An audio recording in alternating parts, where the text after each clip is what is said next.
All right, so let's talk about loops. So loops are kind of cool because they allow your program to execute lines of code over and over and over repeatedly without having to copy and paste or otherwise repeat them. There are three major kinds of loops in C, and you'll probably have occasion to use each one as you progress through CS50. Some of these loops are pretty familiar to you from scratch, so again, as we did with conditionals, we'll put them up side by side if there is an analogy that we can draw. First is forever from scratch, which compares to while true. This is what we call an infinite loop. The lines of code between the curly braces, much like the puzzle pieces that fit inside the C of the forever block, will execute repeatedly from top to bottom over and over and over forever. After all, if you recall from our discussion of Boolean expressions, true is always true. So if we're doing something so long as true is true, it seems a little silly, true is always true, so it'll always run. It'll run forever and ever and ever until we find a way to break out of it with a break statement, which again we saw a little while ago when we were talking about switch, or otherwise just kill our program, which incidentally, if you ever find yourself in a situation with an infinite loop and you don't know how to stop your program from running, just hit Control and C, and that'll kill your program for you. But this again is called an infinite loop. It is a loop that will run forever. Now, while loops are not always infinite, we can also replace the Boolean expression with something a little more useful than just true. So here's another example. While, and then some Boolean expression, and then curly braces. That's pretty much analogous to repeat until from scratch, although in a second I'll explain the difference. So in C, if the Boolean expression inside of the while loop evaluates to true, the lines of code between the curly braces will execute repeatedly over and over and over until Boolean expression evaluates to false. So for example, you might have some sort of counter. So say you at the beginning of this loop, you say int x equals 0. While x is less than 100, do a couple things inside that curly braces. Then at the end of your loop, you say x plus plus. You're incrementing x. So eventually, x will get to 100, and you will stop because the condition x is less than 100 will no longer be true as soon as x is equal to 100, because 100 is not less than 100. Now, somewhat confusingly, the behavior of the scratch block is reversed. So be really careful if this is your first foray into using loops. Basically, the repeat until block in Scratch will repeat something over and over and over until the expression, the Boolean expression in the hexagon, is true.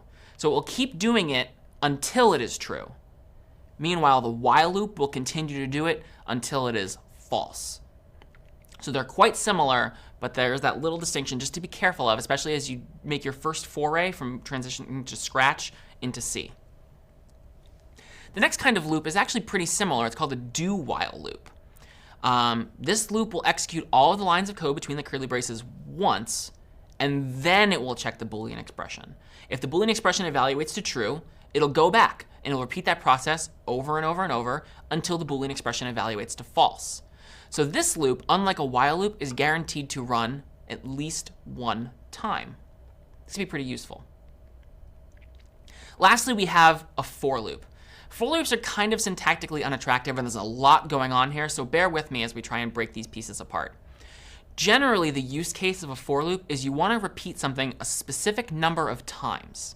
In this example here, I have the repeat block from Scratch, which is analogous to the for loop in C, repeating something 10 times. And the for loop on the left there, which is a for loop that would do the same thing. This would go 10 times. We're counting from 0. We increment I each pass through the loop, and we keep doing that until I is less than 10. So what happens? There's a whole lot of code there. Let's break it down into what is happening step by step as we dig through a for loop. The first thing that happened is the counter variable is set, or everything to the left of that first semicolon inside the parentheses is executed. In this case, we are saying int I equals 0. We're declaring a new variable called I. That variable is of type integer, and we're saying the value inside that variable is going to be 0. The second thing we do is we then immediately evaluate the Boolean expression. The Boolean expression is in the middle of the two semicolons. I is less than 10. That's true here, right? We just set I is equal to 0, and so 0 is less than 10, and so that condition is true, and we will now proceed to execute the body of the loop. If it was false, if, for example, I had said, instead of I equals 0 there, I had said I equals 15, int I equals 15. Well, 15 is not less than 10, so we would never enter the body of the loop because the Boolean expression there would evaluate to be false. After we go through from top to bottom and we encounter that closing curly brace, a third thing happens.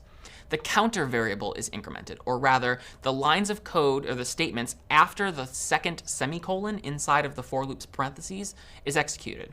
So we start out by saying int I equals 0. Then we check whether or not the Boolean expression is true. 0 is less than 10, so it's true. So we're going to proceed into the body of the loop. Things will happen inside the loop, and when we encounter that closing curly brace, the next thing we do is we say I++. So I was 0, now I is 1.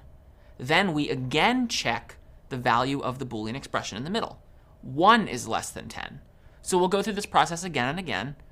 We'll finish the closing, we'll get to the closing curly brace again. We'll increment I from 1 to 2, then from 2 to 3, and so on and so on and so on until eventually i's value becomes 10.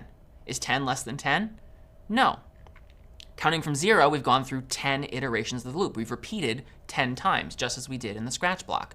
And so that's basically the process for a for loop. Now, taking away the actual code and putting it in some sample, just some basic general statements, here's what happens.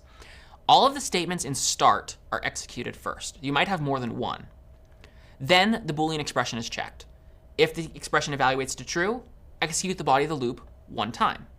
If the expression evaluates to false, we're done. We don't execute the body of the loop at all. After we've executed the body of the loop one time, we then do what is in the increment part there, which is usually going to be something like I++ or something like that that modifies a counter variable. Then, after we increment, we check the expression again, and we repeat those steps over and over and over until the expression is no longer true. So what are the use cases for a loop? You use a while loop when you want a loop to repeat an unknown number of times, but it possibly might not run at all. A really common example of a while loop being used is to run the control flow for a game. You might not know how long the user is going to be playing, but you want to keep doing the same thing, updating the positions of various sprites on the board.